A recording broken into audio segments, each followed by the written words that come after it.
What's up, Middle Georgia Dog Pound? Welcome to another edition of the Middle Georgia Dog Pound Live. I'm your host, Brian. Matt, Kevin, what's up, fellas? I think I had Kevin muted.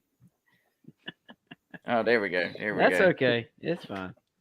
I know you don't want to hear my Always some voice technical anyway. always a little bit of technical difficulties here on the Dog Pound every single week. That's what keeps it real, right? It's That's tradition. right.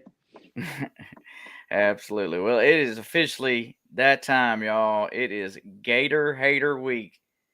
Man, I was telling Matt before the show came on, I was like, there's no team in the SEC that I want to beat more than the Florida Gators. If we didn't beat anybody, now I want to beat everybody, but if we didn't beat anybody, we better beat the dang Florida Gators every single year. I hate them jokers. Hate them. They made my life miserable through my teenage years and young adult. So I hate them. I hate them. And Matt's No like, well, doubt. we had some good times with Zook, and I'm like, no, we didn't. We still lost. We still lost. Yeah, it was a struggle. It was bad times and bad blood for sure. It was. It was. Well, guys, as you guys know, if this is your first time on the show, make sure to go to streamyard.com/Facebook to give Facebook permission to show your comment on the show. Glad to see John Morgan on the show tonight. John Morgan does all of our graphics for us, uh, and we really appreciate him. Just make sure we give him a shout out. And we wouldn't be where we were without you, John. So thanks so much for contributing to our show. As you also, we have email address. Hit us up at middlegeorgiadogpound@gmail.com. We'd love to hear from you. If you want to be on the show or you have a product or a business you want to promote, we would definitely like to hear from you. And we'll be glad to talk with you and see what we can do to promote your business or your product and even have you on the show there. It's Middle Georgia Dog Pound, dog spelled like it should be, at gmail.com. Well, guys, as everybody knows, we've got a great friend of the show coming on tonight, Mr. Bill Krug. What's up, fella? Hey guys, how you doing tonight? Doing great. So Been glad to. looking forward to get on. I got on 2 days early. Yes! We love having you on, Bill. Thank you Better so much early for than late. jumping. That's right, right. Thanks so much for jumping on with us again this year. Third year that the Middle Georgia Dog Pound has been broadcasting, and so far we're going to keep doing it as long as the dogs keep winning. And so far, so good, right? Yes, sir. Yes, sir. Mhm. Well, Bill, I know that some of our folks that are joining the show tonight don't know your background, don't know your history. So give us a little bit of your background of your playing time at Georgia. Okay. I'm originally from Maryland, from the Washington, D.C. area. I played against a former All American NFL football player, his son, Mr. Joe Tarasinski. He helped recruit me to Georgia. He was an All American tight end back in the 40s with Charlie Trippi and those guys. But I played against his son Wally in high school, and just missed playing against Joe, his oldest son, who I did play with Joe and Wally at Georgia, but we didn't play the team until my senior year that Joe went to high school at. So I missed Joe by like a year and a half, 2 years. But I did play against Wally for 2 years of the 3 years that I was playing varsity football in high school. So he recruited me for Georgia. It was back in the days when alumni could help with recruiting before they did away with it. And so I got heavily recruited by Vince Dooley and his brother Bill Dooley at North Carolina. And don't regret ever making that decision coming to Georgia. It was probably the best decision I ever had. Came down, had to play freshman ball in the JV which I am so glad because I learned so much of my style of play from Buzzy Rosenberg, a former All SEC defensive back at Georgia who had just graduated 2 years before I got there.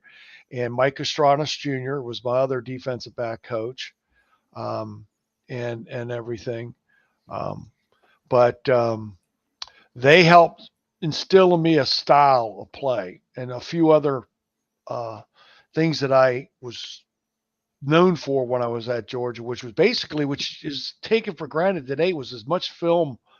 I watched more film than probably just did about anybody in that time frame, because I would spend almost an hour and a half every day before practice, just myself watching films. And nowadays, that's very common. Back then, it wasn't so common and everything.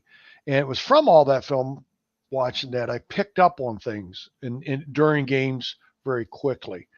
And so I was very, very blessed by the good Lord of having um, good athletic ability, being able to pick up on things during a game that you didn't necessarily always see on film, and able to do things. Like I still probably cause more fumbles than anybody at Georgia. I started that original strip. When you strip the ball carrier, I was the original, or at least I'm given credit to be the original. I taught other guys on our defense how to do it, and they also started doing it. So, you know, some of our linebackers, our defensive ends, and even our DBs, we were a really tight knit group of guys, the Junkyard Dogs, the original Junkyard That's Dogs, right. and we taught each other um, different things. If someone had something that was unique and different, we would all talk about it and steal it from the other guy. And so I taught them how to strip a ball. I also taught Ricky McBride how to get into block punts, because another thing I was very famous for was blocking punts. And I couldn't block punt from the other side of our defense. When we had a left-footed punter, I couldn't get in as quick. So because I'm right-handed and my footwork was designed from the right side of the defense. So I had to teach somebody who was left-handed. Ricky's left-handed. So the coach asked me to teach him. So I taught him. And next thing you know, he's blocking punts. So we were competing to do it and all. So I was very blessed, and I was a three-time All SEC when I was Hmm. there at Georgia, and then All American my senior year. But it was a time at Georgia that I wouldn't take back. I wouldn't choose to be in any other era, including today. As much as I love watching our dogs today, I really enjoyed playing with those guys, and I think most all of them would say the same thing. They wouldn't want to change the era we played in with the different group of guys that we play with, because we were really tight, really tight. I know we talked about this before, but I've gone back and watched some of the games that you guys played in. It seemed like you all that era of team had a connection, and the guys that are playing now, that's what they talk about, right? Is having a Yes, connection with with their brothers, and so that's what makes those defenses click, right?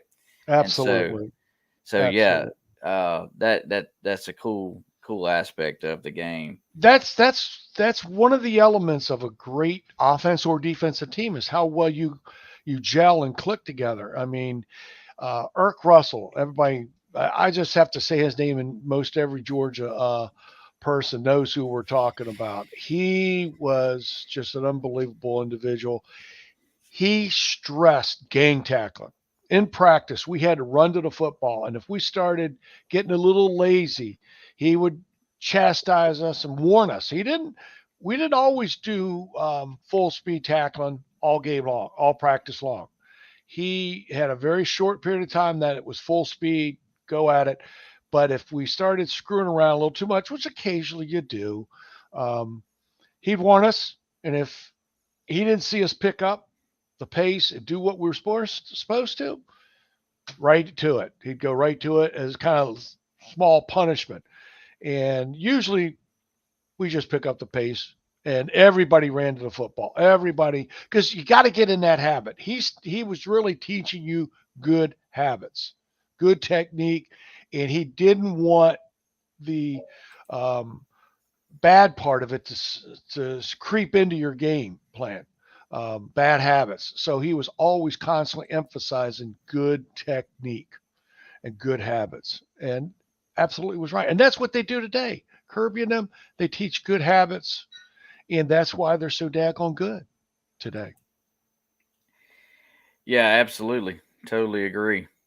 Well, tell me about what happened your senior year. Now, you sent me a podcast, and I listened to it. I listened to every bit of it, and you talked about your injury your senior year. How did that Yeah. happen?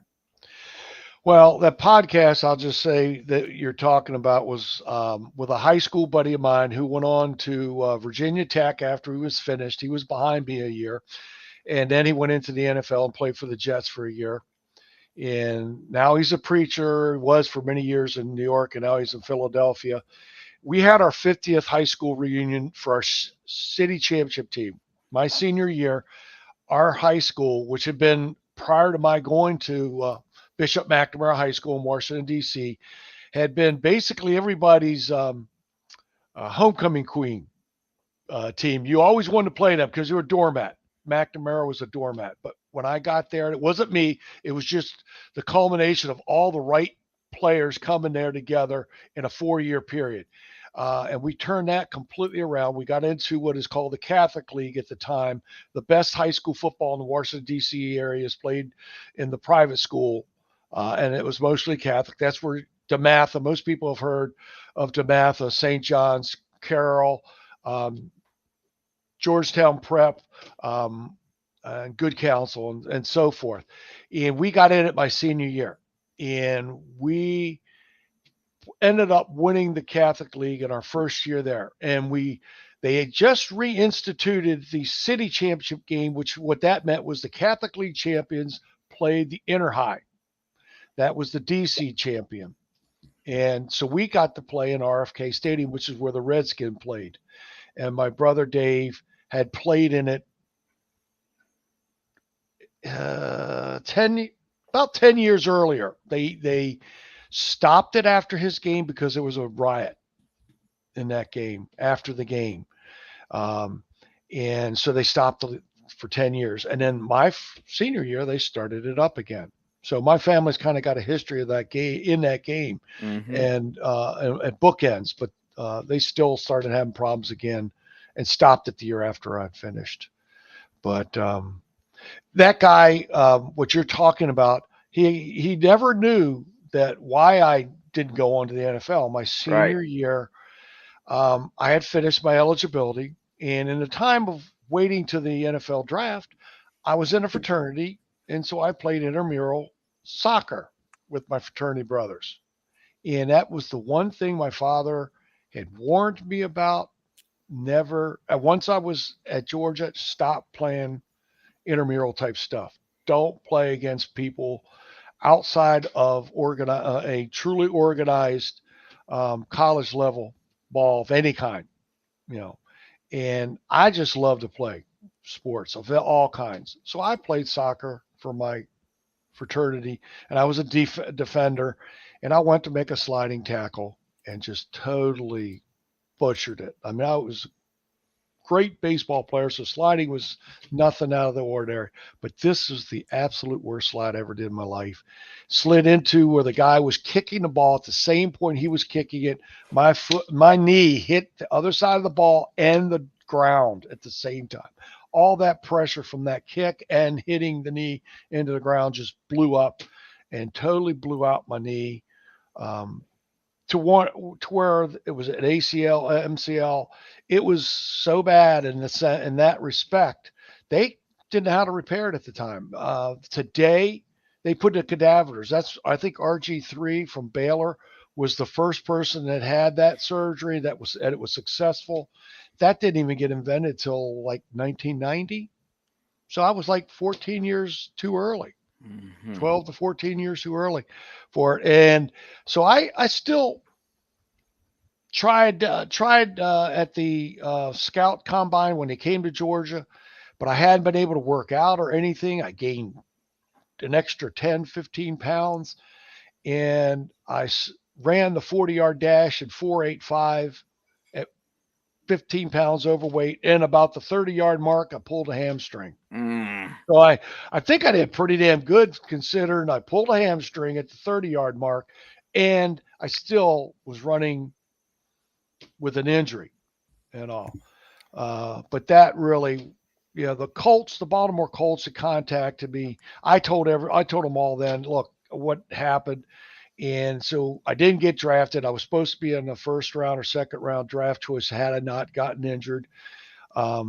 They tried to say, oh, go ahead and get it checked out. By the time I got the Redskins orthopedic surgeon to look at it, they had already gone in. So they blew me off. They just wanted me to kill enough time so they could sign any other free agent they wanted. I talked to the Redskins player development director, general manager, Bobby Bethard at the time, but that was unfortunately the year after George Allen had left and Jack Pardee came in, and Jack Pardee did away with the free agent side of it because George Allen was very known for having tryouts all over the country for guys that didn't get drafted, for small colleges. And there was a few players that actually played in the NFL for a couple of years that were former Redskins. Herb McCulkey, I think is how it pronounces. He played for the Redskins for like almost 5 years. And he was an undrafted from a small college.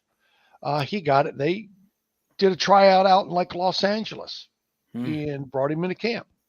But Pardee did away with it. And so there was really no chance for me at that point. So I had to give it up, my dream, which wasn't the end of the. And that's one thing Mike asked me: is did that crush you? I said no. It would have killed my father had he been alive. He died going into my senior year. I said that's the only blessing from a standpoint he wasn't there to experience what I went through. It would have killed him, and I would have really at that point been devastated that I had ruined my father's dream. I played sports for the love of sports. I didn't play it for the money side of it. I didn't think about I'm going to make potentially XYZ dollars. I just love to compete, and that's really all it was for me. I knew I was good. Everybody I played with and against knew I was good. You know, but I just love to compete, and that's all it really amounted to. How did you work past that? I mean, what I know that you're strong in your faith at this point in your life, and I know you're heavily involved in the Catholic Church. But Yes. how did you get past that? Well, I was very lucky that even though I had that knee injury, I still believe that my athletic career wasn't totally gone. I mean, there's no reason I could continue go back and play some intramural type sports or something. But no, I went to a Catholic church in Athens, and I happened to notice that, hey, not I went to the Catholic Center, which is right across the street from the practice fields. Well, I didn't go to St. Peter's, which is downtown, but St. Peter's happened to have a softball team. So I contacted the guys over there, and they said, "Hey, that'd be great. We also play tournament ball." I said, "What do you mean?" He says, "Yeah, this the same group of guys. We play 2 days a week in the church in a league, and then the other 4 or 5 days on the weekends we go play in tournaments. And if we are able to stay in the winner's bracket, we could play anywhere from 6 to 8 games. If we end up in the loser's bracket, it could be 10 to 12 games all weekend long, 4 or 5 games a day."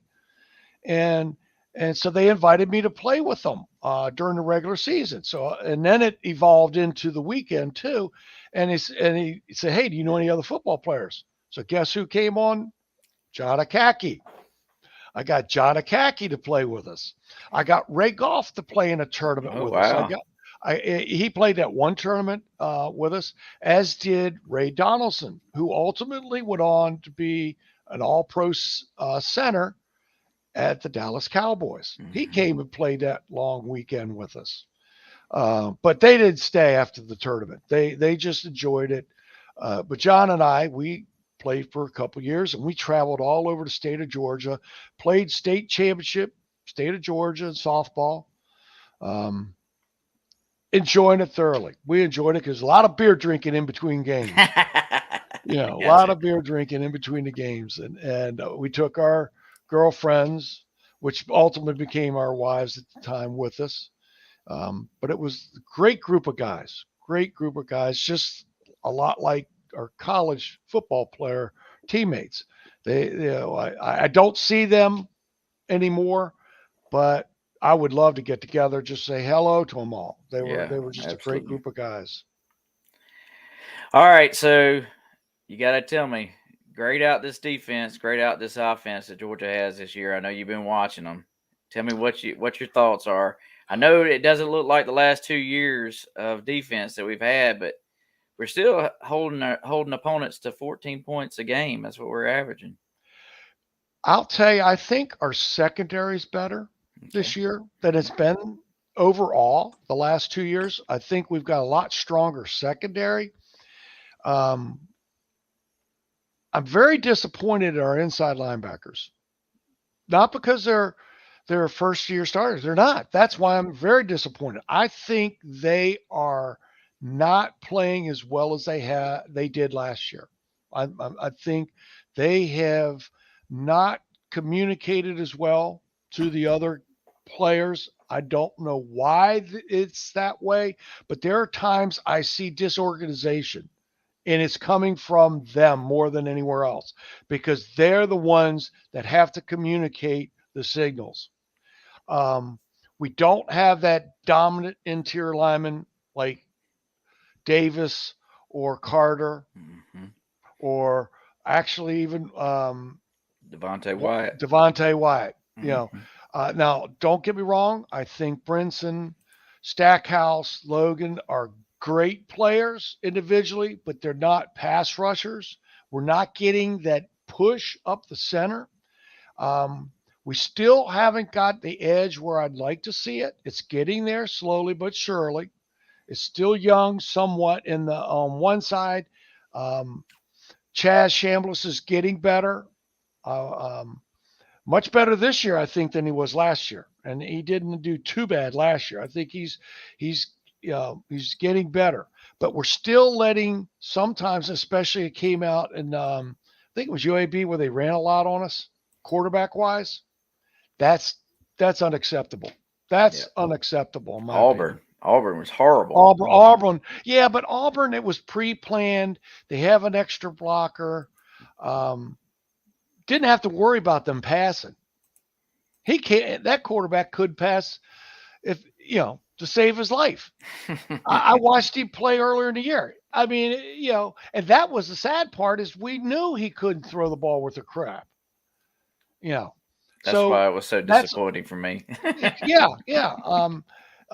I think they were trying to get that pressure and forgetting responsibility. So my concern on the edge and the interior line in the lines part of it is when we play a team that the quarterback can move a little bit better, sort of like the Ohio State game. That was the first time nobody knew C.J. Stroud could Could run hold like the that. ball and run. Mm-hmm. Well, he ran. I mean, we've had a couple quarterbacks that broke run on us or two here or there. I wasn't worried about him breaking one or two of those runs, but he actually floated to the right or to the left to keep the play going long enough to throw that pass downfield. And most of the time, it was Marvin Harrison that he was connecting with. A secondary can't keep covering these guys, no matter how good you are, 6, 7 seconds. That was the problem with that game in Ohio State was too long. We're getting the pressure, but you need to get the guy on the ground if you're going to get Yep. that kind of pressure. You can't let him float and then throw the ball down the field because the secondary, their responsibility is to cover for no longer than 4 seconds. No longer than 4 seconds is all you want. Mm-hmm. Anything over 4 seconds, you're asking for trouble. And we had some trouble in that Ohio State game and everything. We're not. That's why we're not seeing a ton of problems in the secondary because we've got a little bit better coverage, I think. I honestly think we've got better coverage this year than we had last year. But I'm very disappointed in the inside linebackers. But we're playing a lot of freshman linebackers, both on edge and inside. So they're getting experience too. And I understand when you have that, you're going to have mistakes. I'm just disappointed in the upperclassmen, Mondo and Dumas Johnson. Very disappointed in them as far as I'm concerned. So Grady Darcy says he's disappointed with the inside linebackers too, but he wants to know, are we going to be able to stop Graham Mertz with Florida? I think I'm not that impressed with Mertz. If I'm really not. I mean, he's hot and cold. If you give him time, yes, he will hurt you. He will hurt you, like any quarterback, decent quarterback. He's a very decent quarterback. I'm not afraid of his running, not at all, not at all. I'm more afraid if we give him too much time, you can't cover those receivers forever. But if we give him the minimum amount of time of no more than 4 seconds, while we still have the good coverage on them, we'll be fine. We'll be fine. We still got to do our usual due diligence on the run game. Take the run game, make it a passing game only. And if we can do that, we'll be fine. Because I honestly, I think our offense, I'm not worried about Brock Bowers not being there. We have too many other weapons. Brock just gives you a little extra because of who he is as a special person. But we've got enough offensive weapons in the wide receiver group. I think Oscar Delp's going to have a great game. I don't know about Lawson Lucky yet, if he's healed enough, but he'll definitely, I hope, give us on the blocking side as a blocking tight end. Anything on the passing side he gives us, fabulous. Fabulous in that respect. But I think we should still throw 2 tight ends at him. Don't change that game plan. But we'll probably play a little bit less 2 tight ends because Brock's not there. But I think all our wide receivers, the only one I'm disappointed in this year is Arian Smith. I'm sorry. He's getting open. He's dropping the ball this year.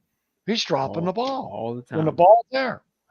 Other than him, and I mean, he's a great player, but he's having a bad year. Other than that, Ladd's just had been injured, but Ladd slowly, you see, he's coming back. He's not dropping balls or anything. It's just he can't do as many plays earlier. Now I think you're going to see a lot more of Ladd. He's had 2 more weeks to recover. I think you're going to see a lot more of Ladd.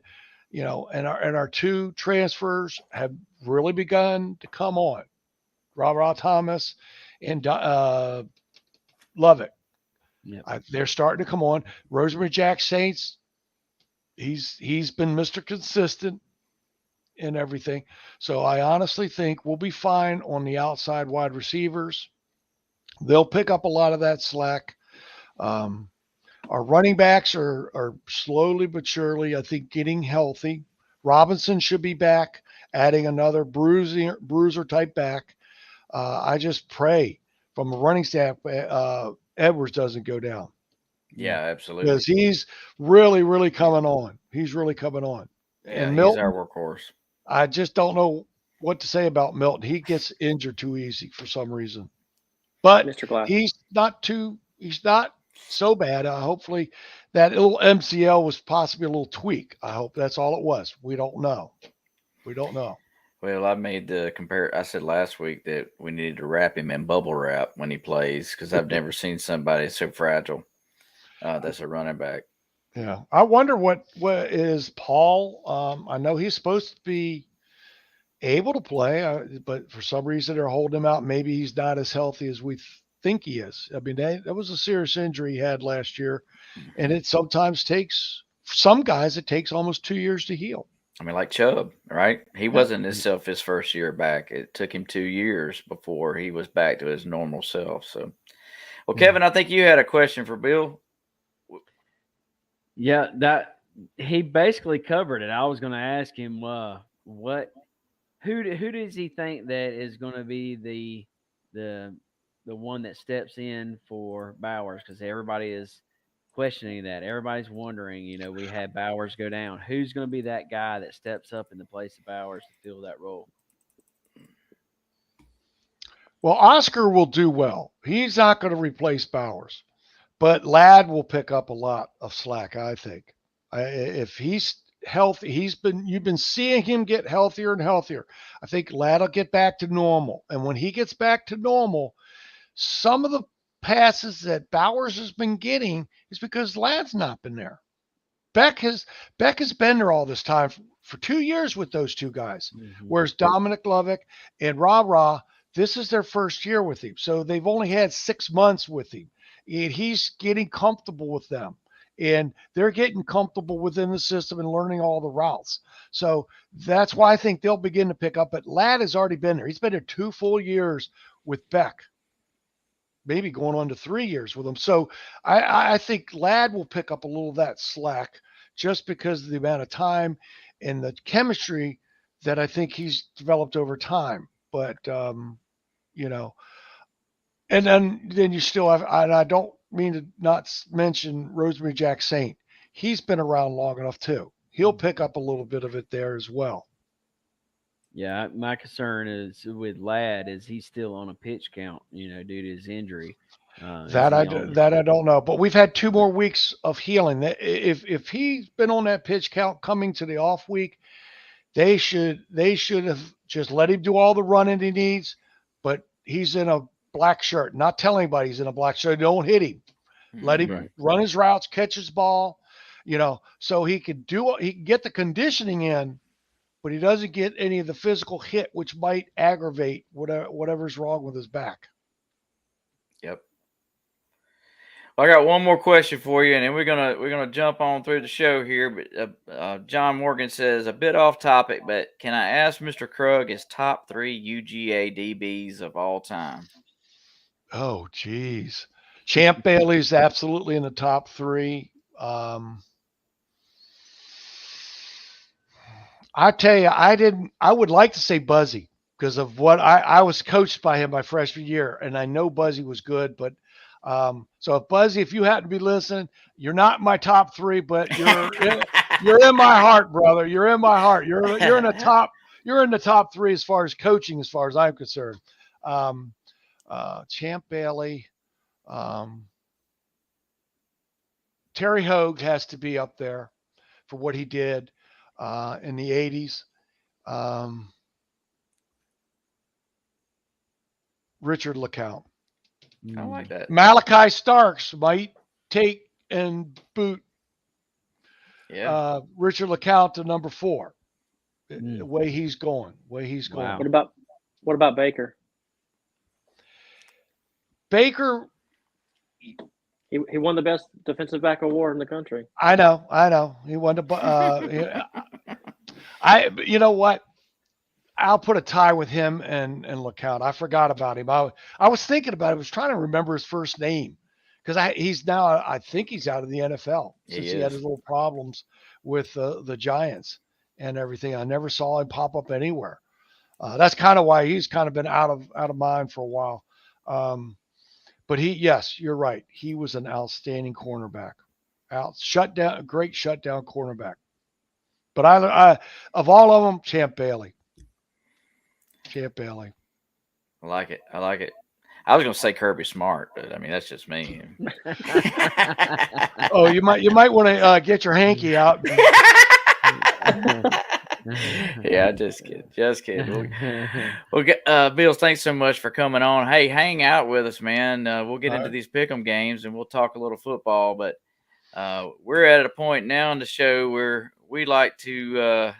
We've started a new little portion of the show that we like to call Paul's Calls, and that's an ode to Paul Patrisco. Yeah, and so we're at that point now, and we're gonna knock that thing out.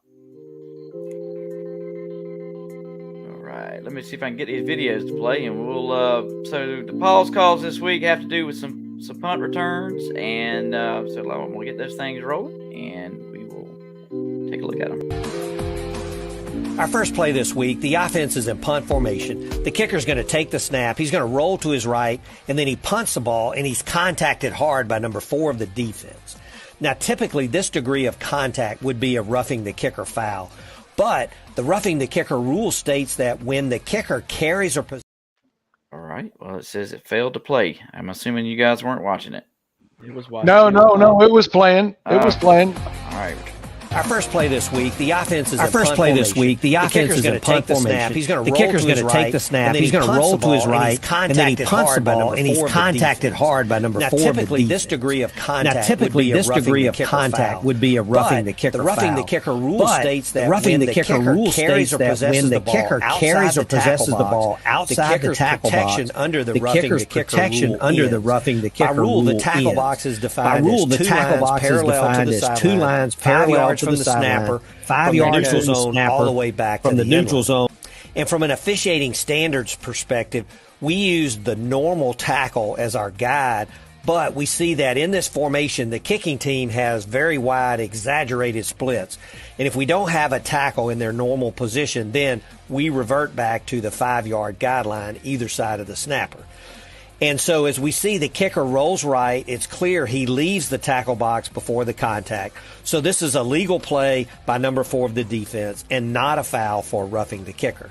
And remember, we added this year, in addition to the 5 yards laterally, if the kicker carries or possesses the ball more than 5 yards behind their initial position, then there can be no foul for roughing the kicker as well. Play 2, we have another punt, and we're going to see that the kick is very high. The receiver moves up to make the catch, but the ball is going to hit another receiving team player, and then it's recovered by number 7 of the kicking team at the 24, and then he takes off for the goal line. Now, anytime that the kicking team recovers a ball that has been first touched by the receiving team, they can legally recover, but they cannot advance. So this is no touchdown. But as we go back and take a look at the touching of this kick by number 19 of the receiving team, he is being blocked down the field by number 50 of the kicking team. And by rule, if a player is blocked by an opponent into a scrimmage kick beyond the neutral zone, that is considered forced touching, and the player is deemed not to have touched the kick. So the touching here by number 19 of the receiving team is ignored, and since the receiving team didn't touch the ball, the punt is simply downed at the 24 by number 7 of the kicking team, and the ball will belong to the receiving team at that point. Play 3, we've got one more punt play we're going to look at this week. And we see that the receiver gives a fair catch signal, and then he's going to muff the ball. The kicking team player, number 22, recovers, and then he advances toward the goal line. But we know that he can recover, but he cannot advance. Now, we're going to get 2 flags down on this play, one from our back judge, one from the side judge, for kick-catching interference. By rule, what does it take to get kick-catching interference? Now, if the receiver gives a fair catch signal or not, the kicking team player must give the receiver an unimpeded opportunity to catch the kick. And that's further defined by rule as it's interference if before the receiver touches the ball, a kicking team player enters the area 1 yard directly in front of the receiver. There's no longer a halo, but it's directly in front, just shoulder width of the receiver.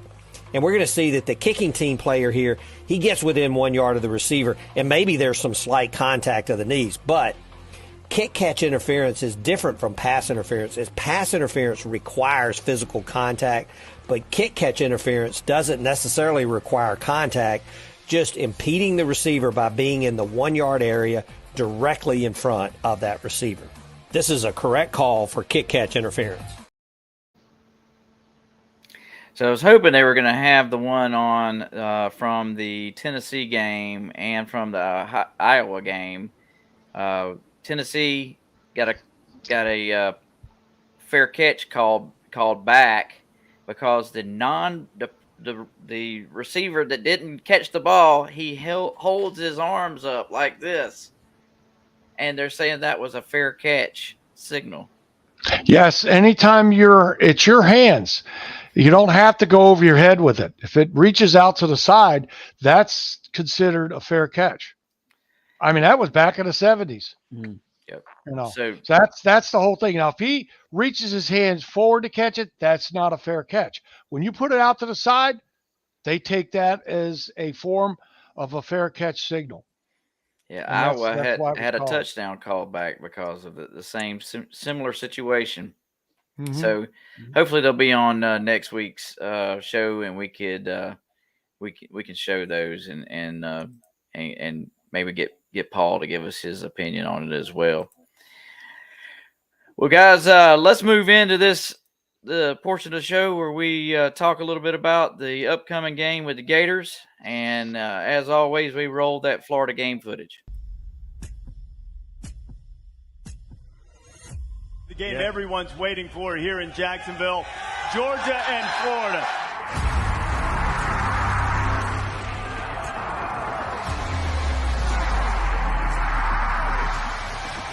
Georgia versus Florida, like what bigger game is there than this one? What bigger rivalry is it than this one? So this is a rivalry that's bigger than all of us. The Georgia-Florida rivalry to me means everything. It's all your goals, it's everything you work for in the summer, winter. It's quite literally, in my opinion, what could make or break your season. So this is everything. We do it for the men in this room. You're doing it for your brother. 60 minutes or however long it takes.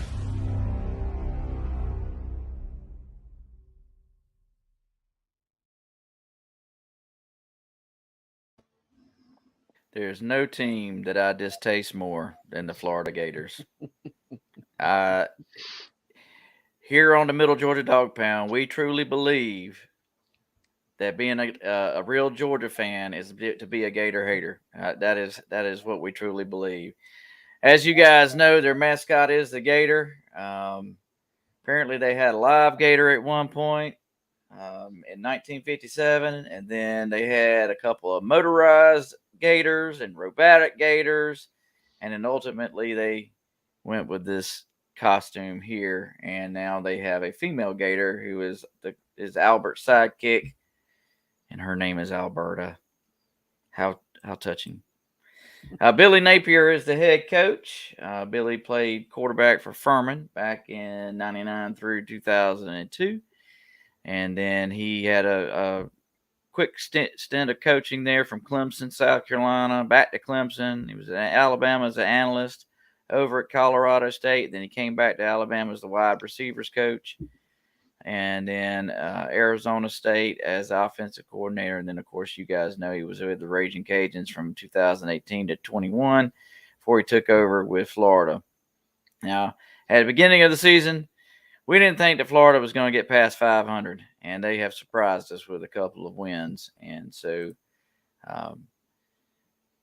we still believe that Georgia's going to take care of business on Saturday. But Matt, why don't you take it over from this point forward and give us your rundown on the offensive positions, my friend. All right, let's get started. So as we get started, I will tip this off to Cheers, the group. This is the world's largest cocktail party. So to everyone out there who's also enjoying a nice cocktail, watching the show, thank you guys for watching. So as we get into the offense, let's go ahead and start about the overall total offense here. Passing. They are the 26th passing offense in the country and the 81st rushing offense in the country, which is kind of surprising. I mean, they're average rushing. Well, we thought it would have been the opposite a little bit from what we hear and statistically we see throughout their school and their statistics.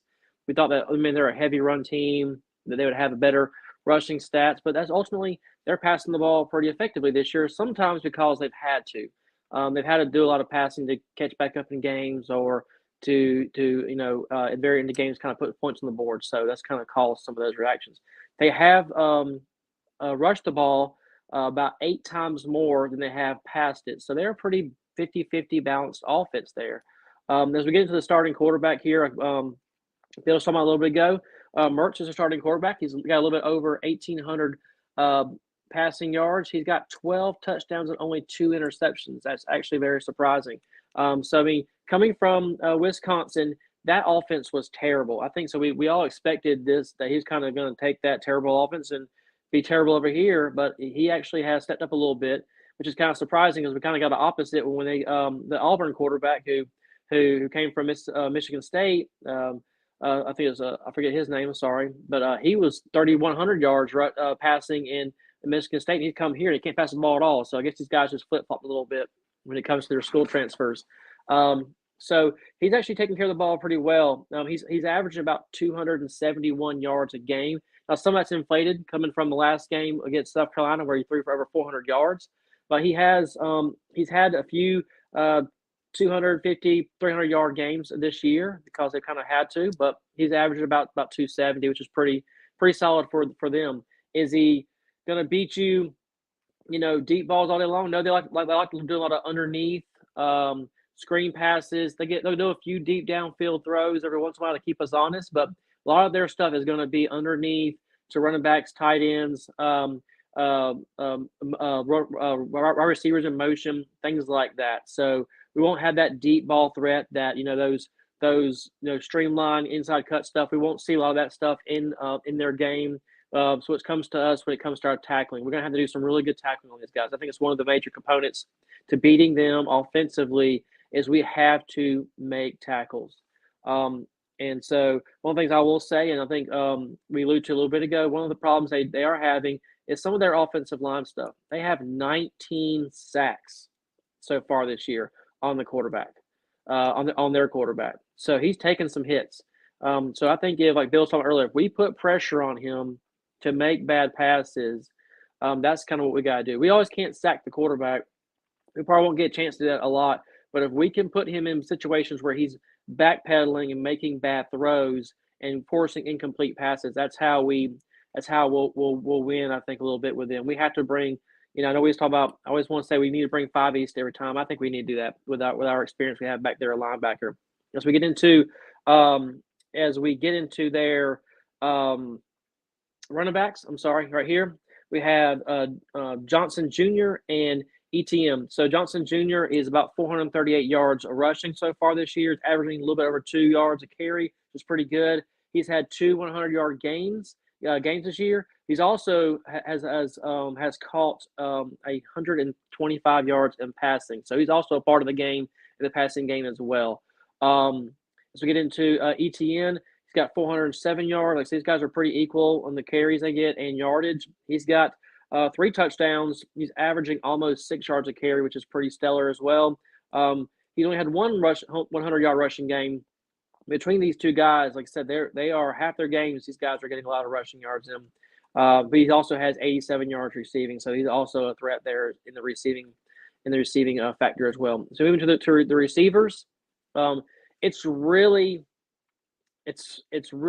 top heavy when it comes to attempts and yards and focuses. If you're watching their games or seeing their highlights, whatever it may be, their main focus, their main receiver is a Pirol. I think how you say his name.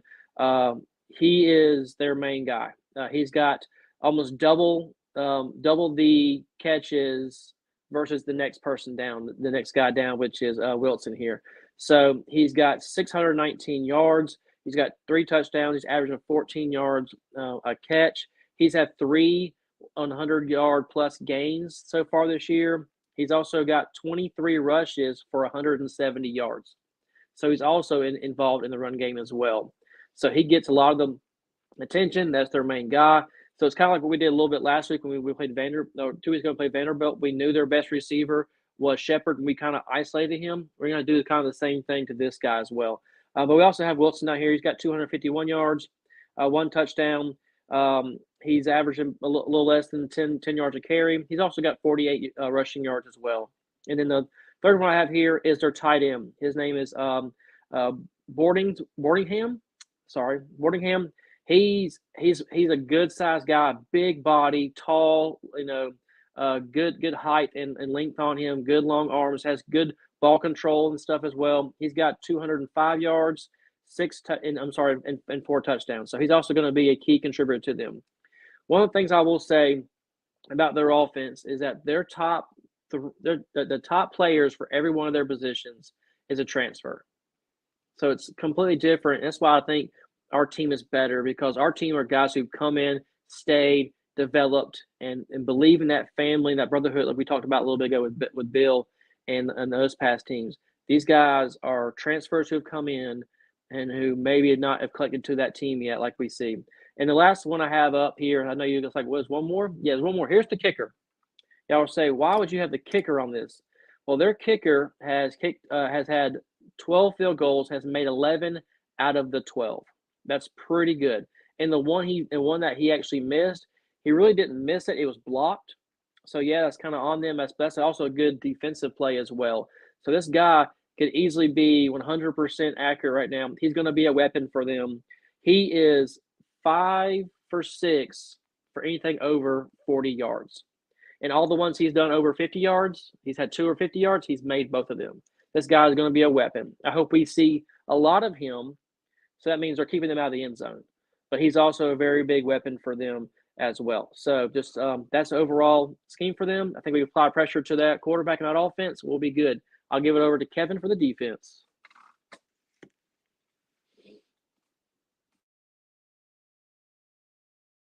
Yeah, I appreciate that, Matt. Thanks for covering that for us. First, I want to highlight a little bit of the defense. This is the number 18 ranked defense in the nation. They're giving up about 312 yards per game, which Georgia is averaging on offense about 509 yards per game. So it bodes well in the favor of Georgia. First guy I want to highlight is Princely Umamelin. I hope I didn't butcher this gentleman's name too bad. He's a junior out of Texas. He leads the team in sacks with 3. He has 18 total tackles and with 10 solo tackles overall. He's a good edge rusher. He has a high motor. This guy is going to be coming off the edge and blitzing the quarterback pretty regular. Carson Beck's got to be on his game with watching this guy and getting the ball out early, making his reads, getting downfield. Due to injuries to the right tackle area, this guy is going to pose a serious problem. So we've got to make sure we highlight this guy, get him addressed, and keep him out of the backfield. So he doesn't sack Carson Beck. Next guy is Shamar James. He's a sophomore out of Mobile, Alabama. He leads the team in tackles with 22 solo tackles, 50 total overall. He had 8 tackles against South Carolina alone, with 1 sack. I believe that came in the Chattanooga game. He's great at stopping the run game. He's going to block those holes. He's going to fill those gaps where you're going to blast up the middle and try to get those hard yards.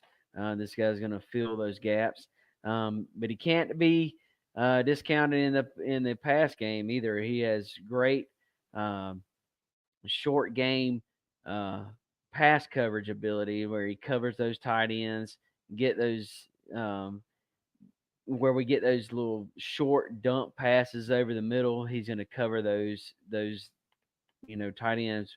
And then thirdly, we've got Jordan Castell. He's a freshman out of Orlando, Florida. He leads. Well, he's third in tackles overall, 15 solo tackles, 31 overall. He had a big game against Tennessee with 10 tackles overall. He's a huge playmaker in down the field. He's going to blast to that ball. He's going to get there and make a play wherever the ball is. He has that fighter's mentality where he fights until the play is over.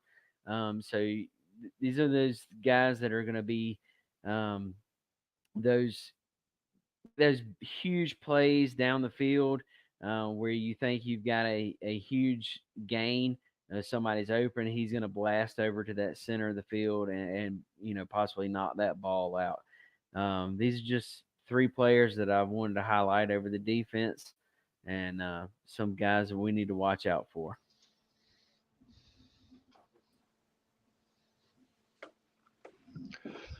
I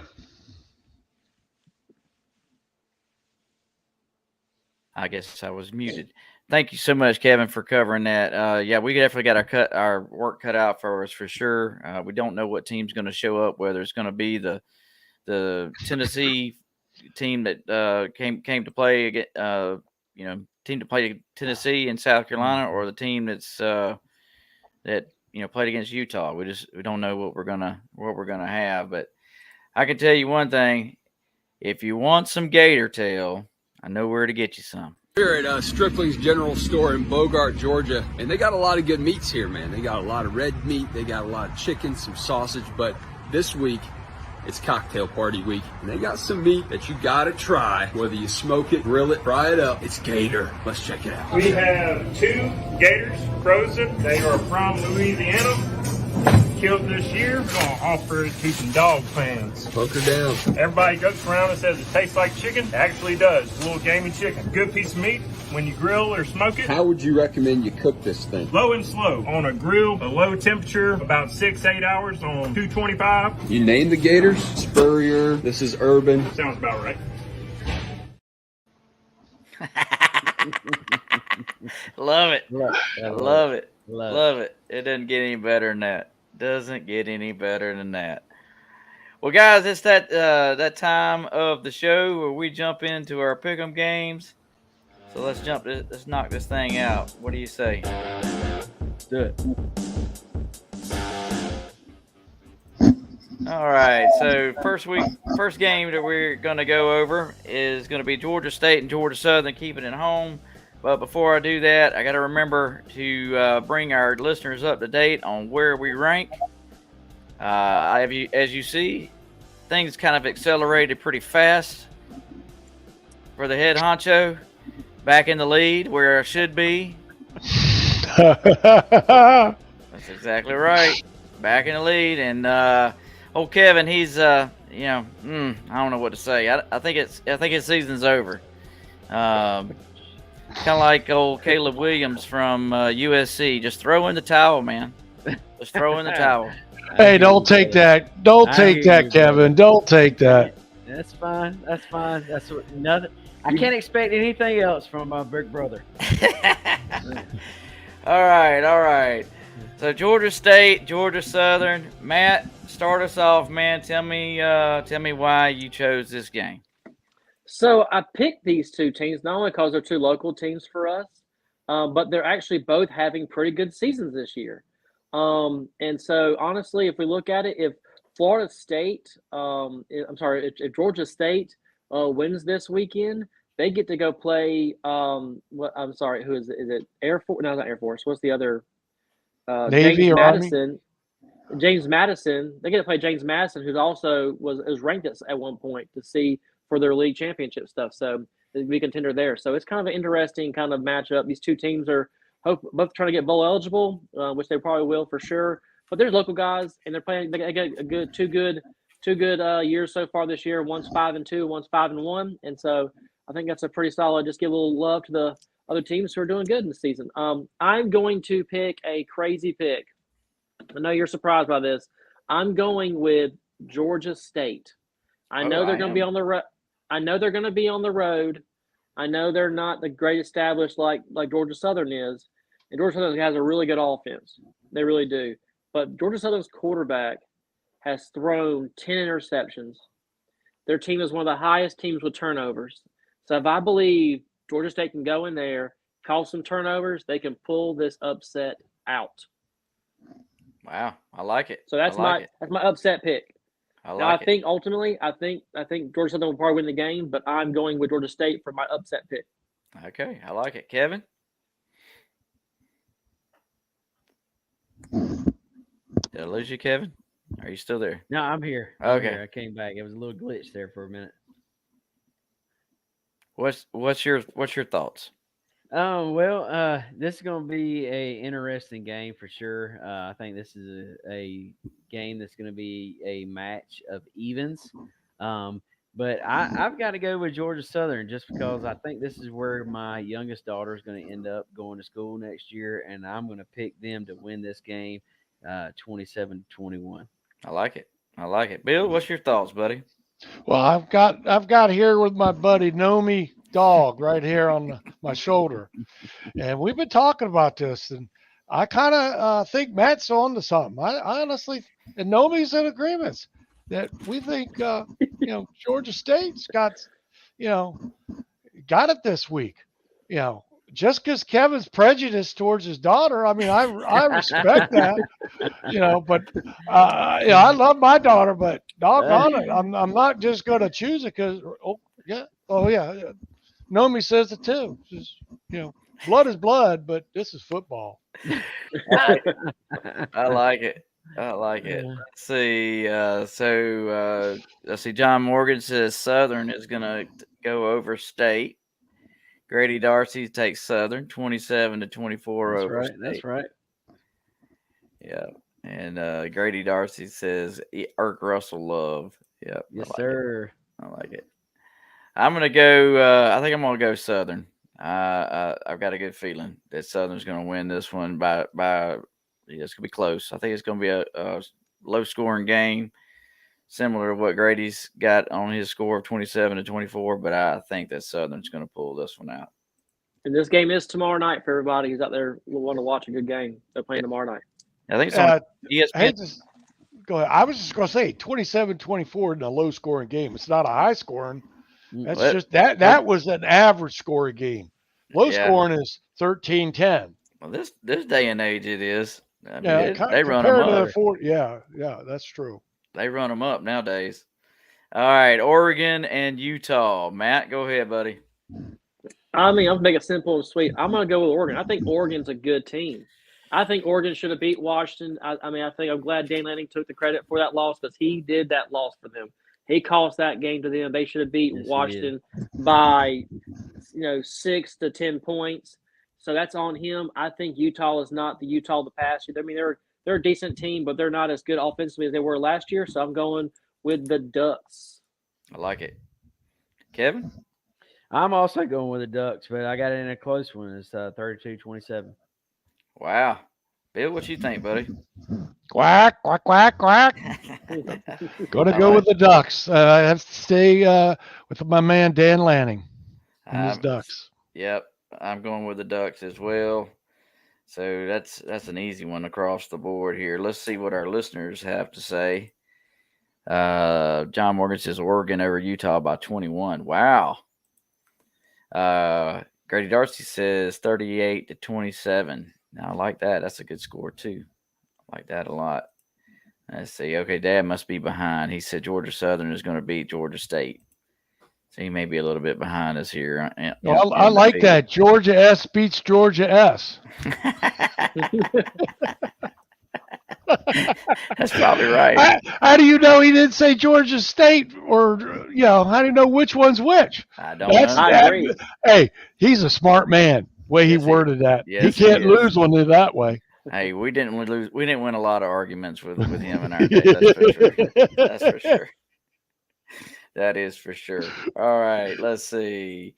Next game, Tennessee at Kentucky. I like this one, Matt. Go ahead. Man, so these two teams, you just don't know what you're going to get. I mean, I'm actually very surprised by Tennessee's defense this year. I know they had a complete catastrophe last week in the second half, but that defense is a lot better in the past. It's not been their forte. And then in Kentucky is so inconsistent, but they're playing at home and they're really good at home. So, what do we pick here and what we go with? I really think I'm still going to go Tennessee. I picked Tennessee last week. Actually, I picked Alabama, so I was the one person who picked Alabama last week. Just saying that right now. I'm going to pick Tennessee this week. Whatever. Now that's why I was 4. That's why I was 4-1 last week. That's why I jumped ahead of you. But I'm going to pick Tennessee. I just don't think. I think Kentucky's going to keep it a close game, being at home and stuff. I just don't really believe in their totality of offense and defense. I think they're a good average team. They started out good. They started out good the year. They beat Florida. We thought it was great, but I really believe Tennessee's going to come in there and beat them at home. I like it. Kevin, what's your thoughts? I am not picking Tennessee ever again. The heck with Tennessee. They've let me down every time I picked them. I am picking Kentucky in this one, 36-24. Oh, wow. What you think there, Mr. Krug? Well, Nomi and I have been talking. Unfortunately we've been with Matt 2 times in a row, but we both agree we're not going with Matt this time. We're going to have to go Kentucky because they blew a gasket last week, got their butts beat big time. We think they're going to rebound, especially since they're playing at home. And I think yeah. Oh, okay. He thinks Kevin's pretty close to the right score. Hey, wow. See, I was going to go Tennessee because I feel like Josh Heupel laid an egg with his coaching decisions last week, and he's going to turn things around and make sure he makes all the right decisions this week. Because if Tennessee had to run the football last week in the second half, instead of trying to pass, they could have run the timeout, and that would have been the end of the game. There would have been no way for Alabama to catch up. But they didn't. But I'm going to go with Tennessee because I think they're going to go in there they got to win to have a chance for the SEC East, and they know that Kentucky's their only option. So I'm going Tennessee on this one. Let's see. Grady Darcy says Tennessee 31, Kentucky 24. Daddy says Kentucky 28, Tennessee 24. Wow. Yep. All right. There it is again. Same thing. And John Morgan says the Vols are going to choke on this one. Wildcats by 7. All right. I like it. All right. Matt, what'd you pick this one for? Tell me your thoughts behind this one. I'm just wondering if Oklahoma is like they've been in the past, where they are the first half of the season, they look like world beaters, and the back half of the season, they lose, 3 out of the 6 games. Last week was a scare for them. If it wasn't for terrible coaching and a terrible play call for a 2-point conversion, UCF should have tied that game and taken it into overtime. But that terrible play call by Gus really just kind of screwed them. Kansas isn't a great football team, but I think they're going to apply some pressure on them. And it could end up be a blowout. It could be a blowout. Oklahoma could just go crazy on them and beat them by 30 points. But once again, this is still people who are playing for championships. Kansas still has a legitimate reason now with Texas having lost their quarterback for a little while. Chances of sneaking in there and getting in that final 2 for the conference championship. So I think you may see a little bit more effort come Kansas' way here. I'm still taking Oklahoma, but I think it's going to be closer than people are expecting. That's why I picked this game. I like it. Kevin, what you think, buddy? I think this is going to be a complete blowout like Matt was originally alluding to. I don't think it's going to be even a close game. I got Oklahoma 38-17. Wow. What you think, Bill? I think we're all going to be surprised. I'm going to pick Kansas. Ooh. It's going to be close. But I think because they're playing at home, and OU's been not a real consistent all year long. So I think KU will have a good shot at it. They'll definitely win if you take the points, but yeah, I think they'll win straight up. I picked one game opposite of Matt, but I can't pick opposite of Matt on this one. I gotta go Oklahoma. So you're going for the record, not for what you believe. Wow. I believe Oklahoma's gonna win, and so I'm trying to ensure that I stay in the lead. Wow. Hey, Matt, you're only down 1. You just got to be right on that one. You got to be right on state, and then so what we'll do is next week you'll go first, Brian. I get to choose after you go. If we're gonna play the strategy all year long, I've gone first. I've gone first every show. So you've been able to bounce your ideas off of me. That's not my secret. That's not my secret. Sounds like it. All right, Auburn and Mississippi State. So I'll go first on this one. What you got, Brian? All right, so I honestly believe that Auburn's defense is going to show up on this game. And they are. It's at Mississippi, isn't it? No, it's at Auburn. Oh, is 'Cause it at Auburn? Yeah.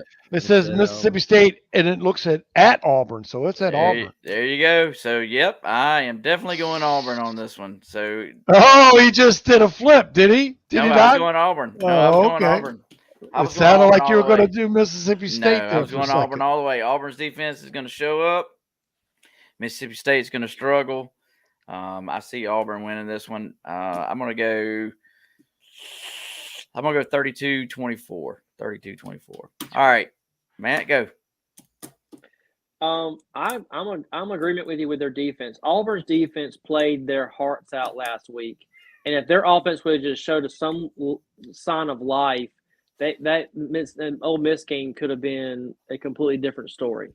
I wouldn't say I was rooting for Auburn, but I was watching that defense, and they were really putting the smackdown on that team, and something special about that Auburn place when people play there at home. I'm gonna still stick with Auburn as well. I think Mississippi State's they're just trying to grasp on to a 6 win, but I don't think they're going to get it here. All right, Kevin. Well, I'm going to go opposite of y'all. Auburn has struggled for 4 games straight. They have lost 4 straight. I don't think that Auburn's going to pull out a win. But I do think it's going to be a tight game, and I think it's going to be a lower scoring game. So I got Mississippi State 21, Auburn 17. I like it. Bill, what you think, buddy? Boy, that's a tough one. I don't think I would not fear Auburn's offense at all, but they're playing at home, and that right there is worth at least 3 points to 4 points. State's got the better offense.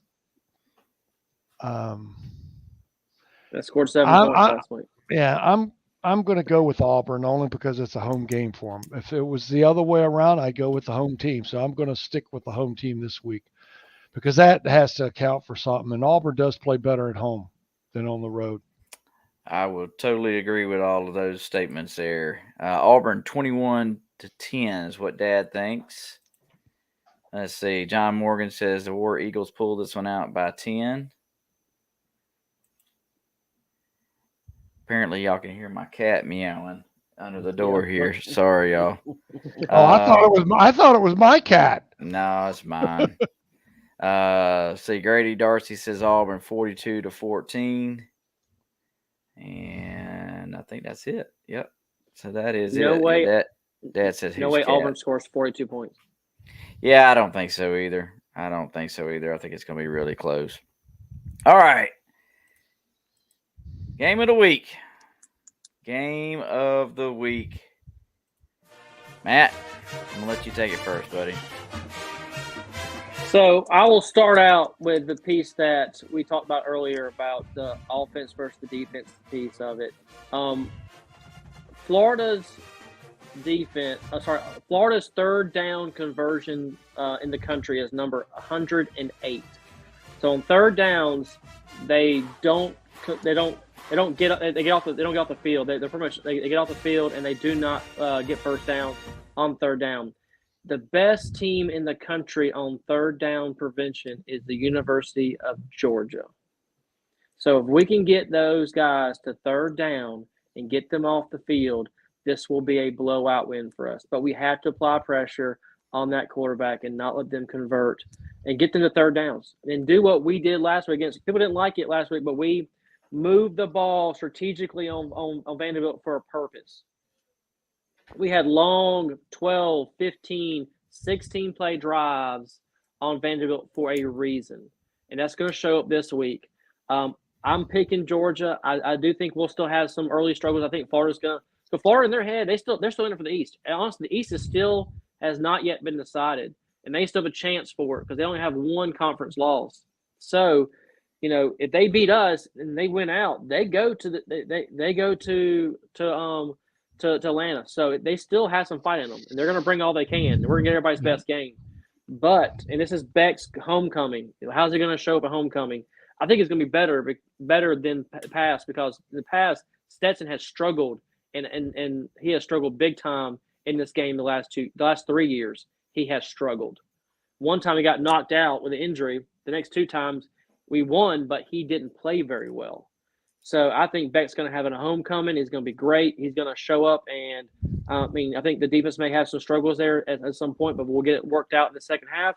I'm still going to think it's going to be kind of close. I'm going to put 34-24. I like it. I like it. Kevin, what you think? I think this is where the defense is going to show up big time, honestly. I think this is where they're going to flip the script. This is where they're going to, where the proverbial rubber meets the road.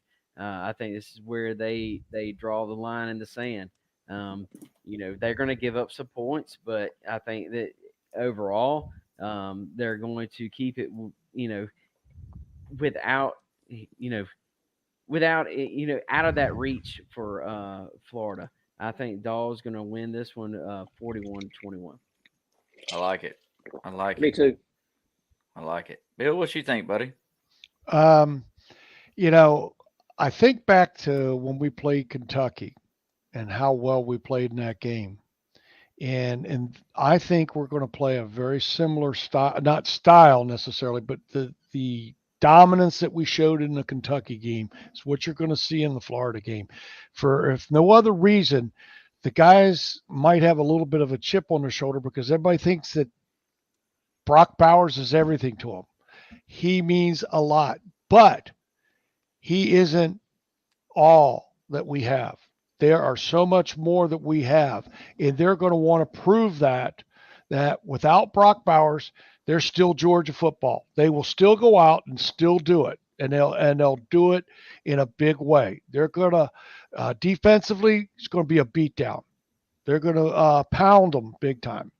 Offensively, my only concern initially is at the start of the game how Beck handles playing at home, because he's going to be nervous. This is his hometown. He's either going to have a huge day or he's going to struggle early and hopefully settle down like he has in a lot of the games and play better in the second half. We'll still win and kind of on the large side.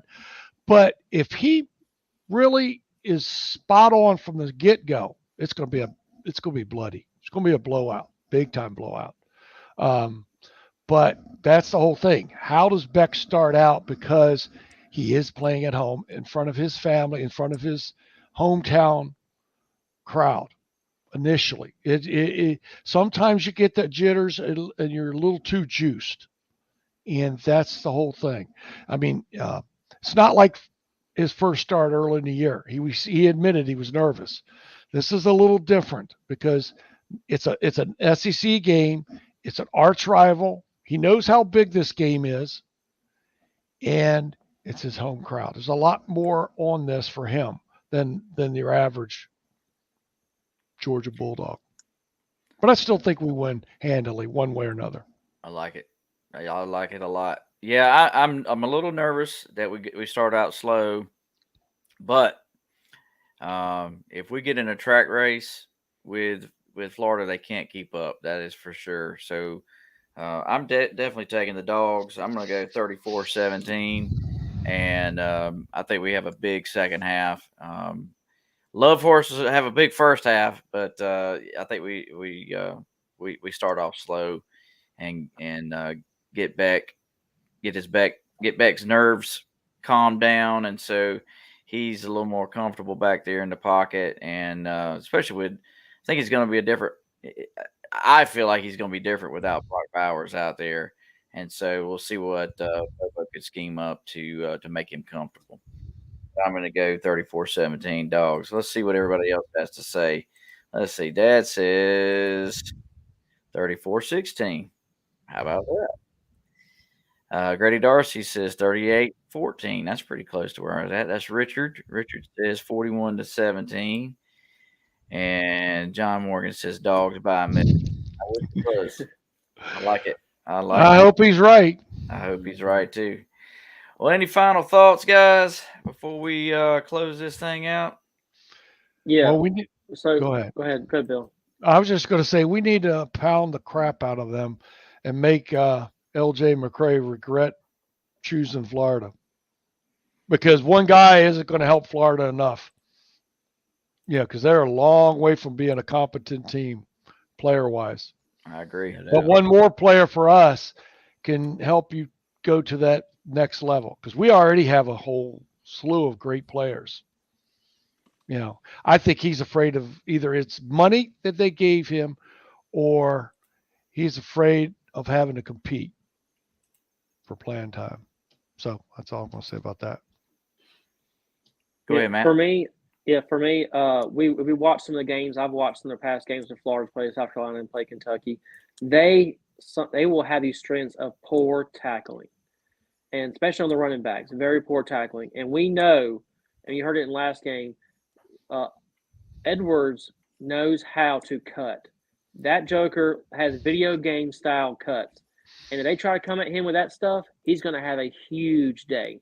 We won't have to worry about Beck throwing the ball 30 times because we'll just keep handing off to Edwards and have 200 yards by himself. So if we can do what South Carolina and Kentucky did with them and run that ball into those right zones and make them miss tackles, we won't have to worry about the passing game because we're just going to run the ball on all day long. And then Beck will pick them apart when they bring in for the rush. So I'm not super worried about it. I just want to make sure we tackle ourselves, because they're going to do those undercut, those underneath, and those screen passes to the receivers and the running backs. We have to tackle in space. And going back to what Bill says, we have to game tackle. We cannot miss tackles and allow big plays, because people only score on us when they have big plays or we have turnovers. People are not driving the field on us. We are giving these points away freely to them. So we got to restrict that like we did against Kentucky and just beat them down like Bill said. Totally agree. Grady Darcy says Gators still eat boogers. Kevin, you got any final thoughts, my friend? No, I think Bill and Matt covered it pretty well. Well, I can't let this show end because it is Gator Hater Week. The biggest Gator hater of all was Irk Russell, and I love his sayings. And so I pulled this little video out, and I figured you guys enjoy it.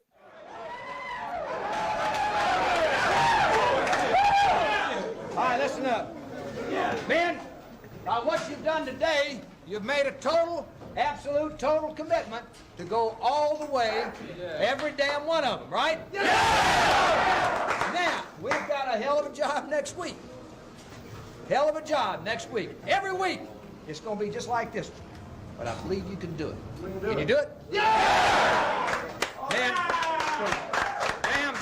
good job. I'm proud of you. You're a champion. We got to prove it, though. All right, listen up. Yo, listen up. I believe everybody played the hearts off the whole game because we couldn't have done it if we weren't going 4 quarters with them. And this one man's been here a long time, and I believe they had to give his right arm for one of us to save us. And I'd like to present this game ball to the man that works hard. I think it's inspiration to all of us.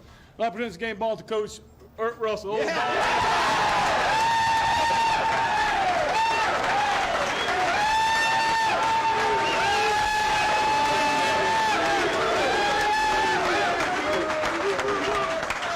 Man, I appreciate this with all my heart. You don't know how much I do appreciate it. I love every one of you.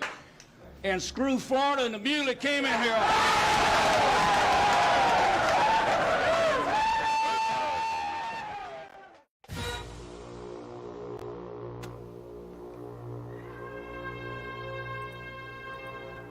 Well, guys, we're going to sign off right here. Great show. Thank you, Bill, for coming on and sharing. Thank you for inviting me. Yeah, for coming on and sharing some inspiration for us and sharing your history of the dog. We appreciate you. We'll be right back here on Thursday next week to recap the big win down in Jacksonville, and we know we're going to bring home some Gator Tales. So I'm Brian, Matt, Kevin, Bill Krug, number 42. Go Dogs. Go Dogs.